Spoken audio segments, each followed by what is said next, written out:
Hi, and welcome to Let Me Tell You a Tale. My name is Isaki Voelker. I am creator and author of this channel. Today's horror story is going to be inspired by Margaret Pole, the Countess of Salisbury, and her beheading event. So I am inspired by those stories, supposedly true stories, of people that have been able to react or show some kind of consciousness still after they have lost their head. So, if you like bizarre horror stories that have some kind of a twist, usually with some kind of sci-fi or fantasy element thrown in, but not all the time, I welcome you to check out some of my other stories. I have a few already available for you to listen to. If this is not your first time here, please do consider subscribing to my channel. I would absolutely love for this channel to grow, as I am very passionate about my writing and sharing my stories. I also want to say that I am still getting over a lot of congestion. I apologize if I sound a little funny.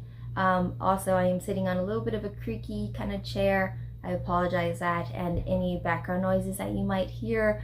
I think there are some people trying to work on their car outside, but it's pouring rain, which makes absolutely no sense. But without further ado, let's get into today's tale. Today's story is called 11. It was cold. It's always cold. But this day, this place, was the coldest I've ever felt.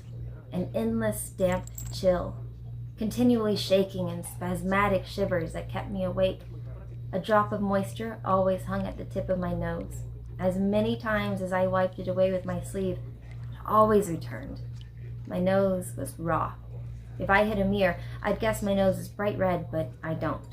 I've never been rich enough to own one. I've always wondered what it was like to live in a castle. It must be nice.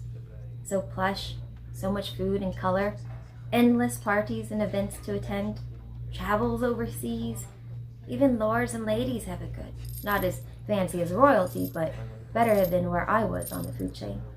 I can't read, can't even write my own name. Not that it mattered anymore. I was done with this life now.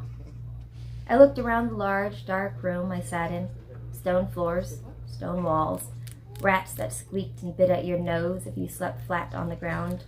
Some rats became unlucky food for other prisoners. I saw it happen right in front of me as soon as I arrived. A pair of guards opened up the iron bars and walked me into the dungeon. Someone sat very still up against the wall, arms flat on the ground with hands open, legs bent at the knees so their feet were near. They were pretending to be asleep, but keeping one eye just slightly open. A small rat hesitantly inched closer to the person. Everywhere, on all three walls, against beams in the center of the room, prisoners of all ages were shackled, heavy iron chains detached to cuffs wrapped around their wrists or ankles. My new fellow prisoners were filthy, wearing dark, muted-colored clothing. The guards brought me over to a space in the wall where there was no prisoner, on the opposite side of the room from where the hunter waited. I looked at his shoes with one of his toes visible as the guard locked me into place by my ankles. The rat inched closer to his arm, continually stopping to swivel its head around in observation. I saw a slight flicker in the man's eye. The crowded dungeon was silent. Everyone watched their only form of entertainment. The guard that wasn't busy making me secure also watched. And then he struck. The man clamped his shackled hands shut as soon as the rat climbed into it. It squealed and squeaked in angry, fearful yelps. The man also squealed, but in mad delight. Then a tiny snap, and the rat lay still. The prisoner smiled, and a few cheers rang out around me. Then he bit into the stomach and spat out what he didn't like. I stared in horror and involuntarily heaved. The rat snatcher looked in my direction as he pulled the belly of the rat apart to expose the ribcage with a deranged smile. He looked down at the body and counted. 11, the man said as he looked back up to lock eyes with me. His imperfect teeth were red with blood. He held a smile for a long moment of silence. There's only 11, said the rib bones in this rat. They usually have 13. Better enjoy your meal, the guard said in reply. His expression wasn't shock or disgust as mine was. No. He looked like he was darkly pleased. The guard's words tore the man away from my eyes and onto him. We'll be making space in the morning. I hear you're finally up, old man. The guard that held the key to my release pulled on the chains and nodded in satisfaction. Then he turned to his prisoner and smiled. Yeah, hear that, rat eater? Better get to taking a few more pests with you to the grave before then. Bah! Hissed the prisoner. Blood sprayed from his mouth, but he was too far away from the guards for it to reach them. The guards laughed together and turned their backs to him. Out of frustration, he threw the rat's body across the room. Although the bearded man was thin and haggard, the rat hit a guard square in the back. It left a splatter of blood and entrails on his jacket. As soon as the rat dropped to the ground, the guard who told him his time was up pulled on his jacket's shoulder to see as best as he could what just happened. He glared and marched over to the prisoner. "Ah ha ha, Ratty's done it now," laughed the guard who didn't get hit. He stood and laughed, watching his partner repeatedly kick the man into fetal position. Again and again he kicked with bloodlust. "You think you're funny? You son of a whore!" The guard screamed at the prisoner, who covered his head with his bony arms. All of us, chained and placed, watched in silence. I dared not speak out of fear. I assumed everyone else felt the same. None of us wanted to share in his punishment. After a jiffy of eternity passed, the guard finally looked content with his work. There was so much more blood on the ground than there was on his back. "I'll watch your execution tomorrow, filthy bastard," the guard spat. For the rest of the day and night, the rat-eater didn't speak. He didn't even move. But he wasn't dead. The people near him said that they could see his chest rise and hear his breath. One of the other prisoners said, "He has to sleep before death. He probably won't wake before they take him to... Maybe that's for the best." "Lucky bastard," someone else said. I silently agreed with both. I looked down at the iron cuffs around my wrist. 2 parallel vertical lines were engraved into one of them. I traced my finger down them, wondering what it meant. The next day, not long after sunrise, the 2 guards came back before our meal of the day. They were escorted by 2 other guards in uniform and swords. "Smells like rancid piss in here," one of them said. "Or is it vomit?" asked the other. "I hate coming down here. Just make it quick. I want to get back up to fresh air." "We don't get much fresh air down here, ladies," the guard who lost his temper yesterday remarked to the escorts. "But you get used to the rotting flesh, the blood and vomit, the shit and piss." Both guards glared at one another. It was clear the one down here was more than envious of the 2 whose posts were elsewhere and not keepers of the dungeon. The second dungeon guard unlocked the door and stepped inside, followed by the 3. In this cell, on this level, there were about 20 to 25 people. Overnight, I heard some of their stories. The stories about how they got in here. Some were murderers, some were farmers unable to pay taxes, some were here because they said the wrong thing to the wrong guard while drunk. And some were thieves like me, just trying to eat. Regardless of our crimes, all of us were people born into the wrong social status to allow us to enjoy living. "Thompson!" shouted an upper guard, reading off a small list on paper. No, a young prisoner called out. I didn't do it. I swear. It was the other man that was there." "Take him," ordered the guard that was reading. The 2 jailers unlocked the man's shackles attached to the wall and placed new ones that weren't attached to anything on his hands and ankles. He shook violently, sobbing large tears as he pleaded with the guards, with anyone who looked his way. He didn't look much older than me. I saw a dark puddle form on the ground where he was sitting. Down the line they read, 5 names in total from this cell. All were removed from their spots and chained so they couldn't run except for the last one. "Morris!" shouted the guard. "That'll be this here rat-eater," replied the guard from yesterday. He nudged the prisoner on the ground with his boot. The elder man on the ground made no sound, only stayed in place. "What happened to him?" "I don't know, but he'll need to be carried out, as you can see." The cruel jailer smirked. "See? He kicked the man hard in the ribs. He can't walk, and you can't leave him here, so I guess you'll just have to carry him out." The guard with the scroll furrowed his brow at being told what to do by someone beneath him.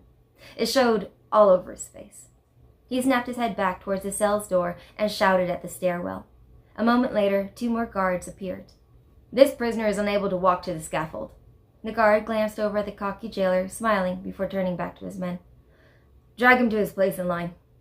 Without hesitation, the 2 new guards rushed over to the prisoner on the floor and signaled to each other. They stood on either side of him and scooped up an arm of his to hold onto, while they dragged him across the floor. I watched the desolate parade of soon-to-be dead men leave the cell and walk out of sight. We all heard the young man's pleas linger as they echoed down the stone steps. "It wasn't me. It was 11. It was 11 coins. That's what they owed me. 11! 11! It was the other man that..." But they, too, vanished into silence. That was 5 days ago. There's a cough going around here. I blame the cold. It's always cold. I feel bad for the boy they brought in yesterday. Must not be any older than 10, if that. I could only guess that he wound up here trying to pickpocket or steal food like me. He hasn't said a word since he arrived, just cried and coughed in his corner. They chained him up to someone coughing up blood and covered in red sores. I don't know how long the boy will last in here, but I hope he has shown mercy, even if it only comes in the form of an early and swift execution. I heard the stories. Beheadings weren't always clean and quick. Sometimes the executioner doesn't make it all the way through the neck. Sometimes he has to try a second or even third time. There are men in here that say they have a coin hidden on their person specifically to bribe the executioner for better service. I doubt it's true, as the guards take everything, but for their sake I hope it is. Unfortunately, I have nothing on me that would be of any temptation to anyone. I looked down at my shackled wrists and rubbed where they were turning raw and pink. The skin stung when I touched it, so I bent my head over and licked the flesh skin. I tasted iron upon my dry tongue. A large crack of thunder from outside made my head jerk up. I shifted my eyes over to a tiny barred rectangular window. It was positioned at the top of the wall and allowed a glimpse of the grass and dirt outside as it was level with the ground. There were 3 of these almost to nothing windows along one wall. They were our only source of fresh air and memory of what we left behind. Rain began to pour heavily. Some of it trickled down the wall through the openings. The men chained to the window wall smiled and eagerly turned around as far as they could. One began licking the stone wall where the rain snaked downward. Another slid his finger across the stones to collect the water before bringing it to his mouth with wide eyes. I felt my dry tongue stick to the roof of my mouth. The guards brought us a bucket of water and a ladle once a day to be passed around, but it was never enough to quench our thirst. 3 of the men in here purposely drank more than the amount the room silently agreed upon. Arguments broke out every morning over the water bucket. The ladle was broken because of it. One man drank his fill instead of passing the bucket on to the next inmate. The elderly man waiting his turn protested, but he shouldn't have, because before he knew it, the handle of the ladle was plunged into his eye, deep into his skull. His body was dragged away later in the day. 2 prisoners, who also missed out on getting a drink, explained what happened when one of the guards asked. The prisoners asked if the guard would refill the bucket. The way the jailer looked at those men, it was pure hatred. You'd have thought the prisoners said something utterly evil, and not just asked for water. The jailer leaned down over the body of the deceased. He put one foot on the dead man's chest and then yanked the ladle out from the deceased's skull. "Here," he said, tossing the bloody ladle to the man speaking to him. "Lick this." Then he and his partner laughed voraciously and dragged the dead man out by his ankles. I blinked back to reality and looked over at the stone wall wet with rain. "Quick! The bucket!" yelled the long black-haired man. "Yes, the bucket! Fill the bucket!" Hurriedly, the prisoners worked together to pass the bucket over to the window with the most drainage. Slowly, the bucket began to fill with more water. Besides having water once a day, we were each handed a piece of bread. It was stale and hard without much taste. I learned that most of the time the bread is stale, but that was a good thing. The other option was when we were giving moldy bread, like today. After about 10 minutes, the rain let up. We filled the bucket and passed it around. The man who killed the prisoner the other day was last to receive water. His loud and obnoxious protests and demands got him nowhere. Finally, he greedily snatched it away from the one who eventually handed it to him. He looked down at the bucket and began to scream profanities. It was empty. I couldn't help but chuckle. As the days passed, I began to speak to the prisoners around me more. We conversed in a half-awake and depressive state. But we also knew it was keeping us from going insane like Rat Eater. The half of us in here that were jailed for stealing food or coin for survival were the quieter ones, the young boy included. I learned his name and age, Daniel, age 11. My mind flickered back to a childhood story of a man named Daniel who was wrongly imprisoned and surrounded by lions. I looked around the room. There seemed to be enough lions in here to make the tale feel very, very real. The angry man who committed murder in front of me was in for another murder. No surprise there. At least 2 men here seemed to suffer from mania. One continually clapped above his head and mumbled noises no one could understand. He has had the empty wooden bucket thrown at him multiple times to try and shut him up. Instead of going quiet, he just laughs and looks down at the floor. I've only seen one other person like that. He was in a church, and I was told their actions were caused by interacting with demons. I'm not sure if I believe that or not. The other is quiet. My guess is that he's a mute. His arms are twisted at bizarre angles, and he's as frail as can be. I don't think either of them will be here for much longer. Sickness is creeping up on the frail one. He is continually surrounded by liquid feces and vomit. I feel the sleeping death is encroaching rapidly upon him. You either die in this prison from illness or die with the sun on your face and a blade to your neck within a month or 2. I've heard they've recently constructed a gallows too. I don't know which death to hope for. Those 2 crazies will never feel sunlight again, a man named Oscar said to me. He was chained up next to myself. You see, they're possessed by demons. No one wants to touch them in case evil spirits curse them. That's the only reason Clappy here hasn't been strangled yet. He was brought in the day before you, but I bet he won't be clapping much longer. Why is that? I asked him, looking across to one of the square pillars where the man was chained up. On either side of him were 2 men attached to other sides of the same pillar. Because, Oscar continued, I've been watching those other 2 casting looks at each other. They've been making motions. They're planning something. I bet after tonight, we'll have at least 1 less prisoner in here.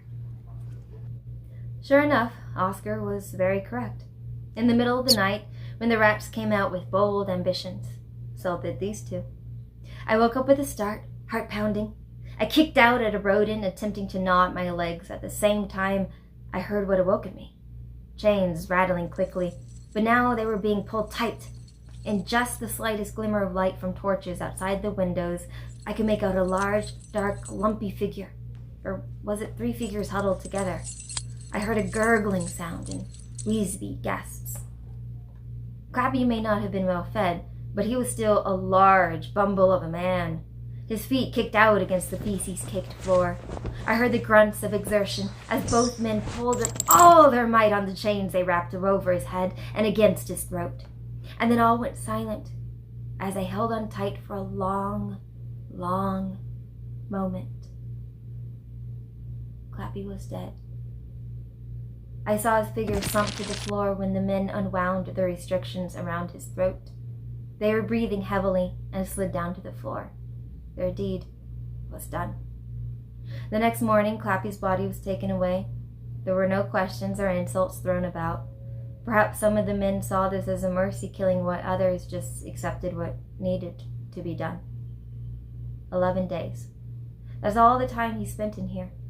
I'm sure his life was never peaceful, but at least he was no longer living in this hell. I watched the guards pull his bare feet out past the door and then close it back up. A loud clang of the lock and jingle of keys, and then Clappy was gone. I scanned around the room. Daniel was crying and shaking. His cough was getting deeper and more frequent, and the continual crying wasn't helping. I moved my gaze over to the other potentially possessed mute. He was lying very still in the same position I saw him fall asleep in the prior night. I squinted and focused my eyes as best as I could to see if he was still breathing or not, but I was unable to tell. I shouted to a prisoner near him, "Oi! Is he breathing?" "I don't know," the man with the ginger, unkempt beard replied. "Can you check?" I asked. "No, I ain't touching him. Ain't catching his demons," he shouted back with wild, bright eyes. "Hey now, If he's dead, we need to get him out of here, another jailmate chimed in. We don't need any more stench from me dead. Voices from around the room rose up in agreement. A heated discussion over who was going to check on the man began. After some deliberation, the young teen who was chained up on the other side of the sleeping man agreed to crawl over and check. I wrinkled my nose as he moved carefully around the pile of vomit and shit on the floor. He crouched down, one hand pinching his nose shut, and stared at the man's chest. I can't tell if he's dead or what, the young man quickly stammered. He began to stand up and move away when multiple people, myself included, yelled for him to check better, to put his finger in front of the man's nose and see if he felt any breath. After much coaxing, the juvenile squatted back down and carefully moved his hand out to put in front of the man's open nose and mouth. Then he quickly pulled it back. I can't tell. One of the men near him shook his head in disapproval. That's because you didn't wait long enough. Just count to... I don't know how to count, the young man yelled frantically. That's fine. I'll count. You just hold your hand in front of his face till I tell you to stop. The young man looked at the boy more than ever as fear washed over his face. Everyone could tell he was scared to be near someone that might actually be a corpse. He looked around the room and then shakily put his hand back in front of the man's mouth and nose. 1, 2, 3, 4, 5, 7, 8, 9, 11. I feel it! The teen yelled. He's still alive. Okay. What do I do now? He asked. He looked slightly relieved to know he was no longer standing next to a dead body. Nothing, I answered. Every eye turned my way or stared out into the nothingness before them. There is nothing we can do. Long days and cold nights rose and settled. I saw over a dozen men die within our jail cell before the end of the month, and dozens more led out to their execution. I saw the young boy put in line with other adult prisoners to their death. He was barely able to breathe, let alone walk, but still they made him. I watched the mute take his last silent breath, never moving from the curled-up fetal position. Oscar stayed next to me and kept me entertained as we swapped pitiful stories and glamorous dreams. But even then did the day come where he too was brought out of the cell on his final walk. 3 months passed. I was the only one left after all that time. Every other face in here came in after me. And then the day came when I heard my name called. I looked up from my bony feet to face the guard. His eyes were emotionless as he motioned for me to be unlocked from my shackles. I turned my head slowly around the jail cell and met the eyes of many of my comrades. I felt their pity and acceptance of their own fate in their eyes. The same looks I gave to many others that walked out that rusting barred door. I thought I had accepted my fate along with them, but now, as a guard was hauling me up to my feet, I didn't feel so secure. My heart was racing. My blood ran cold. I couldn't hear any of the other names being called because everything sounded so muffled now, like when you're underwater. How were my feet moving on their own? I could not tell you. I no longer felt connected to my body. Everything was too overwhelming. I felt my mouth drop open slightly. My eyes started from one guard's face to the next. I could hear them shouting and laughing. But this ringing in my ear, it won't let me hear them. I squeezed my eyes shut and clasped my hands over my ears. Heavy chains hit me in the face. When did I get new shackles put on? Hey, move! I looked up from the chains to a face only inches from mine. I could see his pores and each strand of bristle hair that made up his mustache. Spit flew out of his mouth and hit me in the face. I stepped forward, feeling each uneven stone beneath my barren feet. The further we walked on, the warmer the stones got, until, I cried out. Bright early sunlight hit me in the eyes, then disappeared behind a cloud. I looked up at the dingy sky and thought how this would be my last time I saw it. It wasn't a stormy day, but it wasn't crisp and continually warm neither. It was a day where the sun would continue to play peekaboo with the clouds.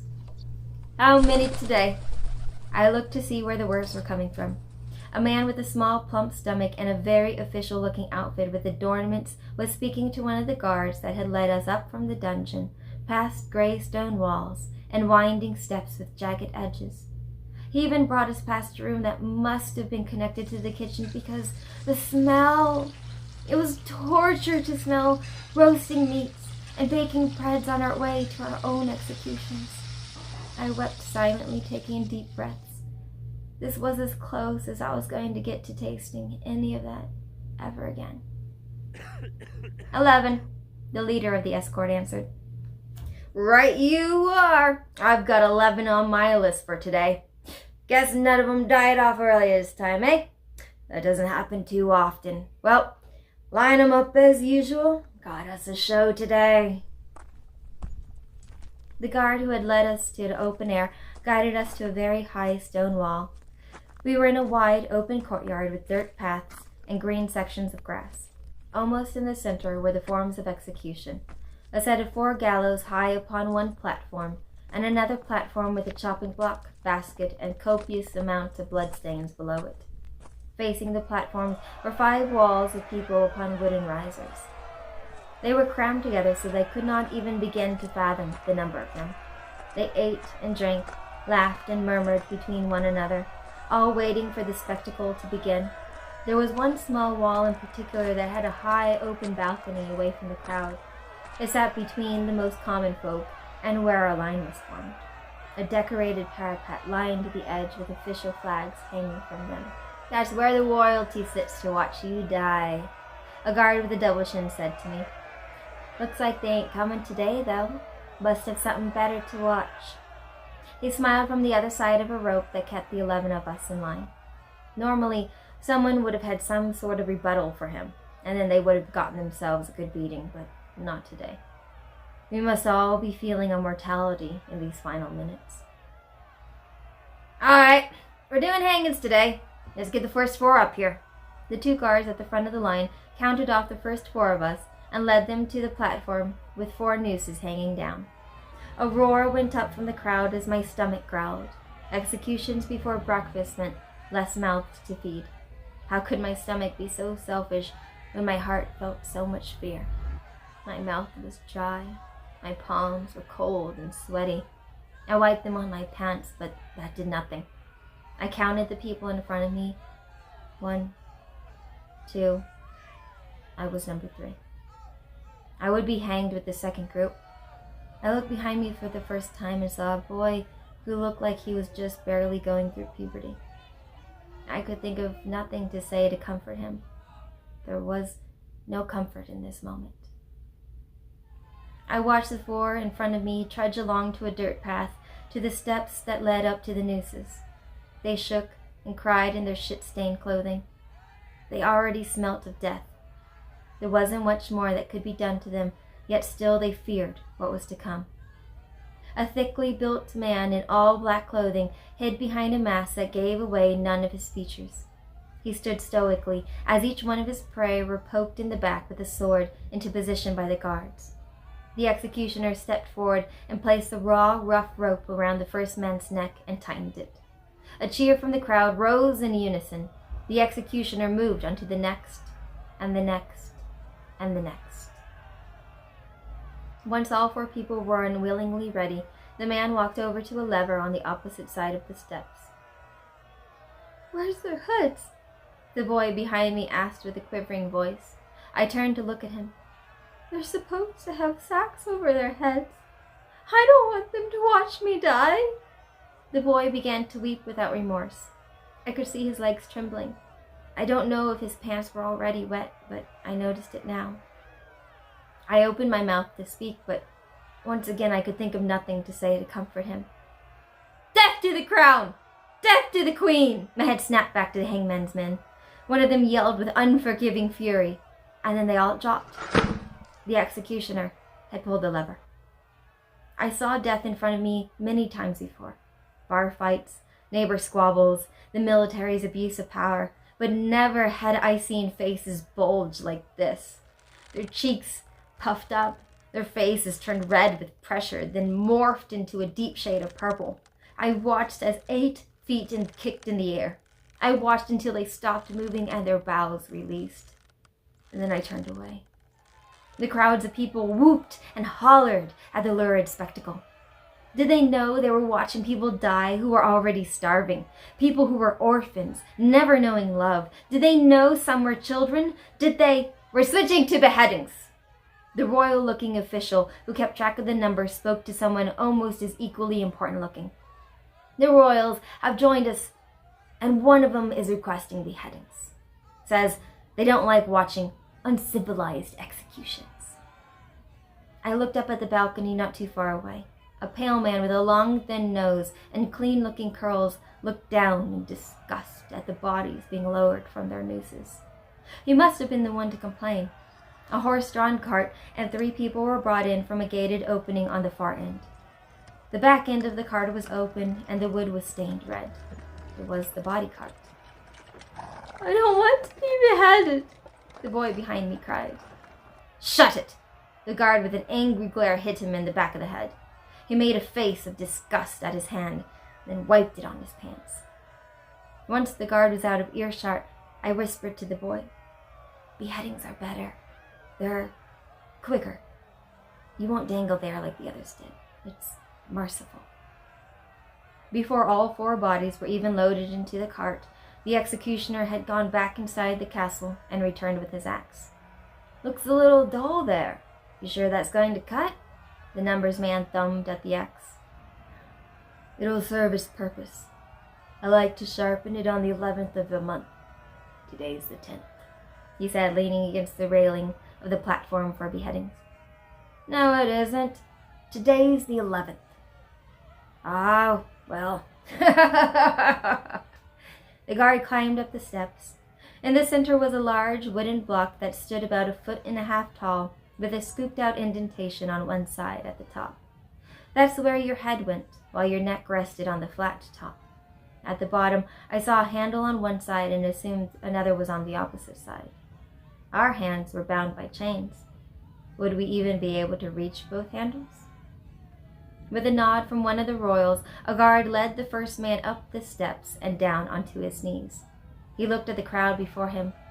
They were too far to even think of reaching him, but I assumed he could see their faces very well. The guard pushed the man's head down onto the piece of wood. I saw him close his eyes. The man in black raised his axe high in the air. The sound the axe made as it tore through skin and bone was not one I was prepared for. With hangings, they made quieter sounds, gurgles we couldn't hear. Beheadings, however, are much more invasive. The sickening crunch of dull metal through bone and muscle. It rapes the ears and mind. Blood splurted out from the neck in crimson streams with gusto. I felt the desire to vomit profusely, but the urge got caught up in my throat. The boy behind me could not hold back. He spewed bile onto the ground. I heard it splatter down and splash against the backs of my ankles. I shouldn't have said anything to him. My eyes followed the head that rolled a foot or 2 across this wide stage. It had missed the basket. The harbinger of death bent down and picked it up by its hair. He raised it in the air for the crowd to see, and then tossed it to a young man with the horse-drawn cart. 2 more people came around from the cart and carried the body down and out of the way. Blood poured profusely out of the neck, creating a fresh tail of crimson on the ground. I shifted my gaze down to the gravel path, only now noticing it was all stained red in this section. That made sense. I raised my head back up to the one man now standing in front of me. He was shaking uncontrollably. 2 guards approached him, 1 on each side. They must have known what was going to happen because as his knees buckled, they caught him swiftly under his arms. He began to blubber pleas and prayers to the god of the royals, but it all fell upon ears of stone. They dragged him up the steps as his feet thumped against the wood, across the wide planks and over the block. The sadistic crowd mocked his primal fear. If they were in his spot, surely they would feel nothing but the same. He continued to shake so violently that he could barely be bent down. His head bobbed up and down, bouncing off the wood. I could see his eyes shifting violently. This time, the sound was not as solid. The executioner wasn't able to cut clean through. The man jerked his head up at the last moment and created a gruesome scene. Quickly, the axe was raised. It dripped heavy with thick blood in unknown pieces. With a second swing, the head came off. His eyes were wide in pain and horror, mouth agape in a silent scream as his head fell into the basket. And now, there was no one in front of me. It was my turn. My time had come. Before the guard even reached me, I was walking 1 foot in front of the other. 1, 2, 3, 4 steps up to the top. The wood was stained with so much blood up here that it was pitch black in some parts. 5, 6, 7, 8. I had to be careful where I stepped because it was now slippery up here. 9. I looked up at the crowd. So many colors, but they all looked dull. 10. I turned to the royals. They had no faces. 11. Then I looked upon death itself, and he was silent. I bent my knees and lowered my head. Please let it be in one sweep. If there is any divinity out there, please grant me this one mercy. The kid doesn't need to see anything more. I looked down at the blood-soaked wood and closed my eyes. I heard Death raise his arms into the air. Warmth suddenly hit my back and I opened my eyes. The sun finally came out from behind the clouds. Ugh! I heard the executioner grunt as the axe came down. I felt the blade hit my neck on the side, and pain seared everywhere. I screamed out in terror, shock, and violent pain, all serenity going evanescent. Bloody sun, I heard the man in black yell. I turned my head, my blood sprang up into the air, landing in my eyes and hair. Ah! I screamed. My yell startled the man, and once again his swing wavered, and he cut into my shoulder. My right arm slumped to the ground, no longer being able to be supported. Just kill me! I turned around, shouting at him. My eyes followed his blade as he raised it a third time and swung down upon my neck, severing it almost completely, but still it hung on at the spine. I shouldn't have twisted around. The pain was that of 1,000 red-hot needles. I tried to scream, but only blood gurgled up and out of my neck, my mouth. I involuntarily jerked back up onto my knees, arm limp and bloody at my side, my head flopping about. I raised my left hand to steady my head. The pain was beyond comprehension. How was I even still able to comprehend? Down the axe came upon my body a fourth and fifth time. My right arm was now off completely. My head was being caved in and blood was pouring down the front of my face. I could no longer express with voice my terror and felt my body jump up onto its feet. I began to uncontrollably run around. In chaotic circles, I raced with the executioner chasing behind me. I managed to run a few feet on the scaffold toward the mortified crowd of people who fell into screams or shocked silence. I felt the axe come down upon my shoulders, and I fell to my knees once again. My head could no longer register pain as I felt the shards of skull pierce my brain. My eyes bulged out of their sockets, and I collapsed into darkness. The executioner was no longer taking any chances, and swung and chopped again and again with his axe until finally the prisoner fell to the ground. Then, with a high final stroke, he brought it down and decapitated the man fully. He stood heaving and huffing through his mask. No one could see who he was, but he felt every eye upon him more than ever. 11 times. It took him 11 tries to finally bring death. He looked down at the mess of a man he made for a long period of silence. No one said anything. They all just stared in horror. Then he turned and walked past the men that walked in with the horses and down the steps. He turned to the guard and spoke. "You were right. It was too dull." So, what did you think about that story? I've always found it utterly fascinating that there have been accounts of people that have lost their heads and then an expression comes across them. I did do a little bit of research before I wrote certain scenes. Even if certain science did not back up, what I was writing, I still wanted to portray something so horrific, like how bad can I make beheading? Basically, what could be like the worst possible option? And upon doing some research, there was one scientist that did watch a public execution and went over to the head and called out the person's name whose head had been chopped off. And the person's eyes responded, and then he called the person's name again, and again the eyes responded, and then for a third time the eyes did not respond to being called. So it is said that the brain can survive from about 20 to 30 seconds after being detached. Whatever blood and whatever oxygen is still in the brain, that's how long that would be able to survive. You wouldn't be able to just talk because, your lungs are down here. You wouldn't be able to do anything else much more than what just your head would be able to do on its own. And I found that very interesting. So there has been multiple accounts way long time ago in history. The scientist guy was pretty more recent, and you can do some research on that if you want. It's very interesting. But the accounts of people, particularly women, being able to react with anger or fear, or having their mouths open like they're trying to scream or trying to say something. It's only up to our imagination, really, how people feel in that moment. So hopefully something I never am able to find out about, and hopefully you will never be able to find out. I really wanted to put myself into a position of having to wait for your death in horrible situations, traumatic situations, like the jails and stuff from hundreds of years ago, even certain ones of today in certain countries.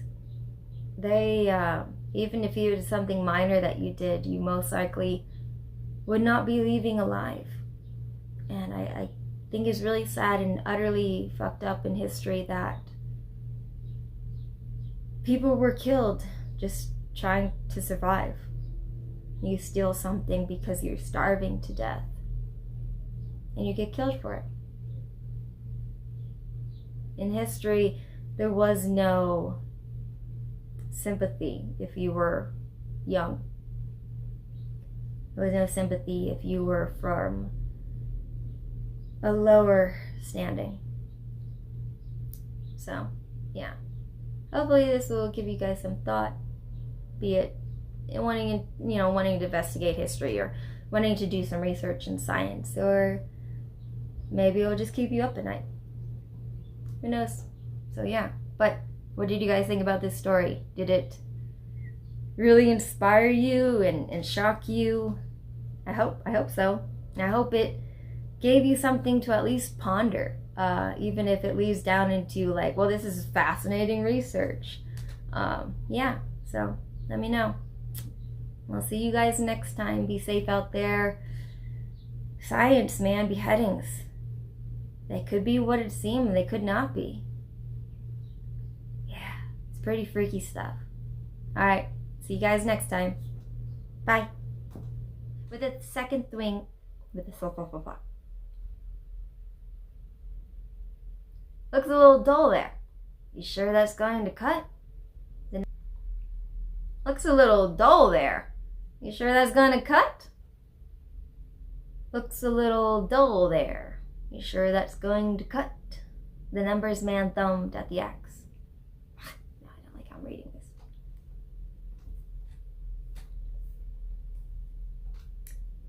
My butt really hurts from sitting on this chair.